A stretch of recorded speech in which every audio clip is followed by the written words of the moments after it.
श्रोतेहो नमस्कार. वृत्तविशेष कार्यक्रमात आपलं स्वागत. आजच्या वृत्तविशेषमध्ये आपण ऐकणार आहात आज सादर झालेल्या केंद्रीय अर्थसंकल्पाबद्दल. अर्थमंत्री निर्मला सीतारामन यांनी अर्थमंत्री म्हणून मोदी सरकारच्या तिसऱ्या कार्यकाळातील पहिला आणि आपला 7वा अर्थसंकल्प सादर केला. 2047 पर्यंत विकसित भारताचं उद्दिष्ट साध्य करण्यासाठी मोदी सरकारच्या तिसऱ्या पर्वातील कृषी, रोजगार, उत्पादन यासह एकूण 9 क्षेत्राचे प्राधान्यक्रम निश्चित केले गेले आहेत. यंदाच्या अर्थसंकल्पात तरुणाई आणि महिलांवर विशेष भर देण्यात आला आहे. यंदाच्या अर्थसंकल्पाच्या वैशिष्ट्यांबद्दल बोलताना अर्थतज्ञ उदय तारदाळकर म्हणाले, अर्थमंत्री निर्मला सीतारामनजी यांनी या 5 वर्षातला पहिला अर्थसंकल्प सादर केला आणि येत्या 5 वर्षात आणि एकंदरीतच विकसित भारताच्या दृष्टीने सरकार काय काय करू इच्छिते याचा एक आढावा घेतला. सर्वप्रथम म्हणजे वित्तीय तूट. तर वित्तीय तूट आपल्याला माहिती आहे की मागच्या वर्षी 5.8% वित्तीय तूट आली, जी 5.9 अपेक्षित होती आणि ती शिस्त ह्यापुढे पण चालणार आहे आणि त्या दृष्टीने 4.9% वित्तीय तुटीचा अंदाज व्यक्त केला गेला येत्या वर्षात. याचं सर्वात महत्त्वाचं कारण म्हणजे कर संकलन. सरकारचं जे कर संकलन आहे आणि GSTच्या द्वारे साधारण 2.25 लाख करोड दर महिन्याला मिळतात आणि हेच जे कर संकलन आपण जर विचार केला तर 2017च्या जुलैपासून सुरू झालं तेव्हा साधारण 1 लाख करोडची अपेक्षा होती महिन्याला. तर ह्या सगळ्याचा चांगला परिणाम असा होतो की चांगलं कर संकलन झालं तर जास्तीत जास्त योजना या लोकोपयोगी करता येतात. त्या दृष्टीने जर आपण अगदी उदाहरणच घेतलं तर शेतीसाठी सुमारे 1.5 लाख करोडची आपण योजना यावर्षी आहे, महिलांसाठी 3 लाख करोड आहे आणि एकूण ह्या बजेटमध्ये जेव्हा अंतरिम अर्थसंकल्प आला तेव्हा सुद्धा 1 लाख करोड असा एक कॉर्पस तयार करण्याचा त्यांचा मानस आहे की जो रिसर्च आणि डेव्हलपमेंटसाठी वापरला जाईल, जो तरुणांना वापरता येईल. तरुणांचा विचार केला आपण तर असं एक आकडेवारी आली की सर्वसाधारणपणे जे ग्रॅज्युएट होतात ते साधारण 50 ते 55% ग्रॅज्युएट हे कामाच्या लायक नसतात. तर त्यांना त्यासाठी मोठ्या प्रमाणावरती शिक्षण देणं आवश्यक आहे आणि एकूणच 1.5 लाख करोडची तरतूद आहे ही फक्त एज्युकेशनसाठी. म्हणजे सरकारचा फोकस पण त्या ठिकाणी आपण दिसतोय.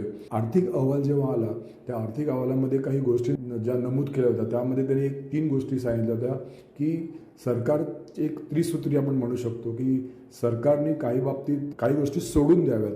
म्हणजे काय तर लिटिगेशन जास्ती वाढवू नये त्या दृष्टीने काही पावलं उचलावीत. दुसरी गोष्ट अशी होती की उद्योगपतींनी विश्वास संपादन करावा सरकारचा, म्हणजेच काय तर नियमांचं पालन करावं. तर सरकारने यासाठी आता काही ईज ऑफ डुईंग बिझनेसच्या दृष्टीने काही पावलं उचलले. जे एंजल म्हणजे नवीन उद्योजक असतात त्यांच्यावरचा टॅक्स काढला आहे. तसंच ज्या लिमिटेड लायबिलिटी पार्टनरशिप असतात त्या बंद करण्यासाठी काही योजना त्यांनी केल्या की ज्याच्यामुळे ते सहज शक्य होईल. असा हा जो अर्थसंकल्प आहे तो आपण जर बघितला तर विकसित भारत 2047च्या दृष्टीने त्यांनी त्याचा उल्लेख केला आहे, ज्याला आपण म्हणतो की ग्रीन एनर्जी म्हणजे सोलरचा जास्तीत जास्त वापर करावा. 3 करोड नवीन घरं देणार आहेत सरकार, त्यासाठी आर्थिक मदत मिळणार आहे. म्हणजेच ह्या सरकारने जे गेल्या 10 वर्षामध्ये काम सुरू केलं होतं तेच त्यांनी पुढे न्यायचं ठरवलं आहे आणि काही बाबतीत त्यांना म्हणजे आपण म्हणू शकतो की ठोस पावलं उचलायची. तर कॅपिटल मार्केटचा विचार केला तर जे काही बचत होते एकूणच भारतामध्ये तर माहिती आहे आपल्याला बचतीचा परिणाम खूप चांगला आहे एकूणच आपल्याकडे, पण काही अंशी असं दिसत आलं की ही बचत आहे ही फिक्स्ड डिपॉझिटमध्ये न जाता कॅपिटल मार्केटच्या डेरिव्हेटिव्ह सेगमेंटमध्ये जातं. तिकडे त्यांनी STT वाढवला की जेणेकरून अशी गुंतवणूक म्हणता येत नाही पण अशा तऱ्हेने तिथे हा वापर केला जाऊ नये यासाठी त्यांनी एक महत्त्वाचं पाऊल उचललं. इन्कम टॅक्सचा विचार केला तर काही ज्या स्लॅब्स आहेत त्यात काही बदल केले आणि थोडा दिलासा देण्याचा प्रयत्न केला आणि अर्थातच स्टँडर्ड डिडक्शन आहे ते सध्याचे 50,000वरून 75,000वरती नेलं. पण असं विशेष काही फरक पडला नाही आहे. पण एक मोठा फरक जो आहे की जो एकूणच मला वाटतं ह्या दीर्घकालीन त्याचा फरक पडेल की एकूणच जी फायनान्शियल असेट्स आहेत त्याच्यामध्ये काही सुसूत्रता आणण्याचा प्रयत्न केलेला आहे आणि त्याच्यात लॉंग टर्म आणि शॉर्ट टर्म या दोन्हीमध्ये फायनान्शियल असेटमध्ये त्यांनी नवीन संकल्पना आणल्या आहेत. इंडेक्सेशन बेनिफिट जायची शक्यता आहे रिअल इस्टेटला.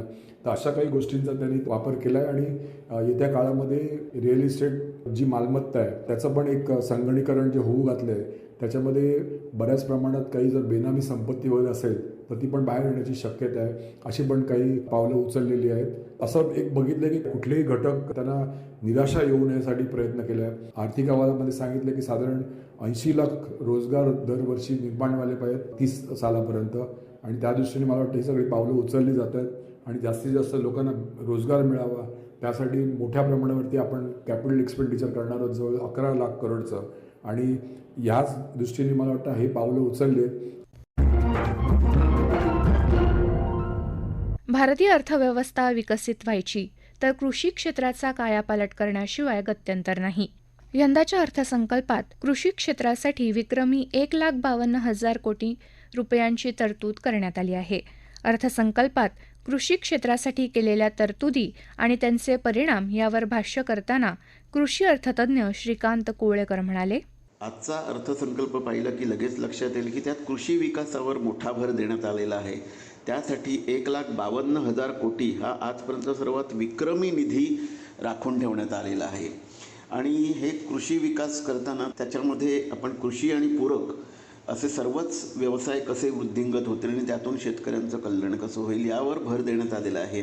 आपण पाहिलं तर मागचं जे अंतरिम बजेट होतं त्याच्यामध्ये जे निळी इकॉनॉमी किंवा निळी अर्थव्यवस्था म्हणजे मत्स्योत्पादन या क्षेत्राचं पुढे कंटिन्युइटी आपल्याला दिसून येते. कारण त्यांनी या बजेटमध्ये अर्थमंत्र्यांनी कोळंबी फार्मिंग किंवा कोळंबीची शेती, त्याचे संस्करण प्रक्रिया आणि त्याचा एक्सपोर्ट यासाठी मोठा निधी राखून ठेवलेला आहे आणि तो निधी नाबार्डच्या मार्फत हस्तांतरित केला जाईल अशा प्रकारची योजना त्यांनी आणलेली आहे. म्हणजे त्यावेळेला दिलेलं आश्वासन हे पूर्ण केलेलंच आहे. परंतु त्या व्यतिरिक्त सुमारे 109 वाणं जी बागायती आणि इतर पिकं यासाठी 109 आणि 32 अशी एवढी वाणं जी क्लायमेट रेझिलियन्स आहे म्हणजे हवामान अनुकूल असतील, अधिक उत्पादकता देतील, अशी जी वाणं आहेत ही शेतकऱ्यांना वितरित केली जाणार आहेत. आणि याच्यातनं काय साधणार आहे तर आपण बघितलं असेल की उत्पादकतेवर फार मोठा विपरीत परिणाम झाल्यामुळे शेतकऱ्यांना फार त्याचा नुकसान सोसावं लागतंय. तर ही समस्येचं निराकरण यातून निश्चित होईल.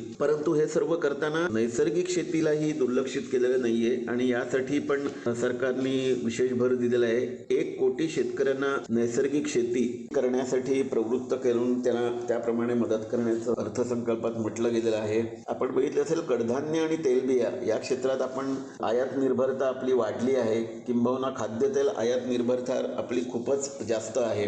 तर याच्यावर एक दीर्घ कालावधीसाठी एक धोरण म्हणून कडधान्य आणि तेलबिया दोन्हीमध्ये आत्मनिर्भरतेच्या दृष्टीने विशेष भर देण्यात आलेला आहे. त्यासाठी उत्पादन, त्याचं स्टोरेज म्हणजे गोदामीकरण आणि मार्केटिंग या तिन्ही गोष्टींसाठी जास्त भर देण्यात आला आहे. दुसरं एक आपण बघितलं असेल की डिजिटल पब्लिक इन्फ्रास्ट्रक्चर म्हणजे डिजिटलायझेशनचे बेनिफिट शेती क्षेत्राला मिळावे म्हणून लँड रजिस्ट्री म्हणजे तुमचे जमिनीचे जे काही रजिस्ट्रेशन वगैरे असतं त्या संदर्भात डिजिटल पब्लिक इन्फ्रास्ट्रक्चर मोठ्या प्रमाणावर वापरली जाईल. त्याप्रमाणेच एक मोठा प्रयोग केला जाणार आहे ज्याचा आपल्याला खूप उपयोग होणार आहे की 400 जिल्ह्यांमधनं डिजिटल क्रॉप सर्वे केला जाणार आहे. म्हणजे खरीप हंगाम जो सध्या चालू आहे त्याचं ते उत्पादन असेल त्याचा सर्वे 400 जिल्ह्यांमध्ये डिजिटल पद्धतीने केला जाईल. त्यामुळे येणारी जी आकडेवारी असेल उत्पादनाची ती अधिक विश्वासार्ह असेल. ही एक चांगली मोठी स्टेप घेतलेली आहे. पुढे जाऊन याचा चांगल्या प्रकारचा विश्वासार्ह डेटा उपलब्ध करून देण्याच्या दृष्टीने एक सुरुवात झाली असं पण म्हणता येईल. त्या व्यतिरिक्त किसान क्रेडिट कार्डवर जी कर्जाची मर्यादा होती ती 3 लाखावरनं 5 लाख दिली आहे. त्यामुळे ग्रामीण भागात शेतकऱ्यांसाठी जे मुख्य पतपुरवठ्याचा जो समस्या आहे त्याच्यावर मोठ्या प्रमाणे समाधान केलं जाईल. तर अशा प्रकारे शेतीच्या दृष्टीने विचार केला तर या अर्थसंकल्पात फार मोठ्या प्रमाणावर भर देण्यात आलेला आहे. त्यासाठी विक्रमी निधी केल्यामुळे शेती क्षेत्राला आणि शेतकऱ्यांना त्याचा निश्चितच फायदा होईल. पंतप्रधान नरेंद्र मोदी आपल्या सरकारच्या अर्थसंकल्पावर प्रतिक्रिया देताना म्हणाले, साथियों, ये बजट समाज के हर वर्ग को शक्ति देने वाला बजट है. ये देश के गांव गरीब किसान को समृद्धि की राह पर ले जाने वाला बजट है. पिछले 10 वर्षों में 25 करोड़ लोग गरीबी से बाहर निकले हैं. ये जो न्यू मिडिल क्लास बना है ये बजट उनके सशक्तिकरण की निरंतरता का बजट है। इन नौजवानों को अनगिनत नए अवसर देने वाला बजट है। इस बजट से शिक्षा और स्किल को नई स्केल मिलेगी। ये मिडिल क्लास को नई ताकत देने वाला बजट है। ये जनजातीय समाज, दलित, पिछड़ों को सशक्त करने की मजबूत योजनाओं के साथ आया है। इस बजट से महिलाओं की आर्थिक भागीदारी सुनिश्चित करने में मदद मिलेगी। इस बजट से छोटे व्यापारियों, एमएसएमईज को यानी कि लघु उद्योगों का उसकी प्रगति का नया रास्ता मिलेगा। बजट में मैन्युफैक्चरिंग पर भी बल है, इंफ्रास्ट्रक्चर पर भी बल है। इससे आर्थिक विकास को नई गति मिलेगी और गति को भी निरंतरता मिलेगी। आज का बजट ये ढेर सारे नए रोजगार, स्वरोजगार के अवसर लेकर आया है। ये बेटर ग्रोथ और ब्राइट फ्यूचर लेकर आया है। आज का बजट भारत को दुनिया की तीसरी सबसे बड़ी आर्थिक ताकत बनाने के उस पूरी प्रक्रिया में कैटलिस्ट का काम करेगा। विकसित भारत की एक ठोस नींव रखेगा।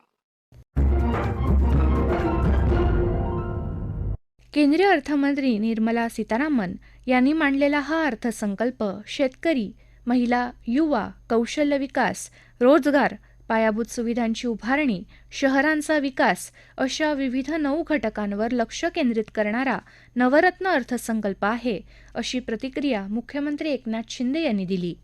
कोणताही अर्थसंकल्प भविष्याची निव्वळ स्वप्न दाखवणारा नव्हे, तर ती प्रत्यक्षात आणण्यासाठी मार्ग दाखवणारा असावा लागतो. यंदाचा अर्थसंकल्प प्रत्यक्षात उतरवण्यासाठी सरकारकडे 8 महिन्यांचा कालावधी आहे. या अवधीत हे मार्गक्रमण यशस्वी करून दाखवण्याचं आव्हान सरकार पुढे असेल. याबरोबरच आजचा वृत्तविशेष हा कार्यक्रम संपला. हा कार्यक्रम आकाशवाणी मुंबईच्या प्रादेशिक वृत्त विभागानं सादर केला. श्रोते हो, आपला वृत्तविशेष हा कार्यक्रम आपण न्यूज ऑन AIR या ॲपवरही लाईव्ह ऐकू शकता. यासोबतच आमच्या मुंबई एअर न्यूज या यूट्यूब वाहिनीवर कार्यक्रमाचं ध्वनिमुद्रण आपल्याला कधीही ऐकता येईल. संपादक आणि सादरकर्त्या सरस्वती कुवळेकर, निर्मिती सहाय्य तन्मय जाधव, लेखन आणि समन्वय विनोद देशपांडे आणि निवेदन नेहा कुलकर्णी.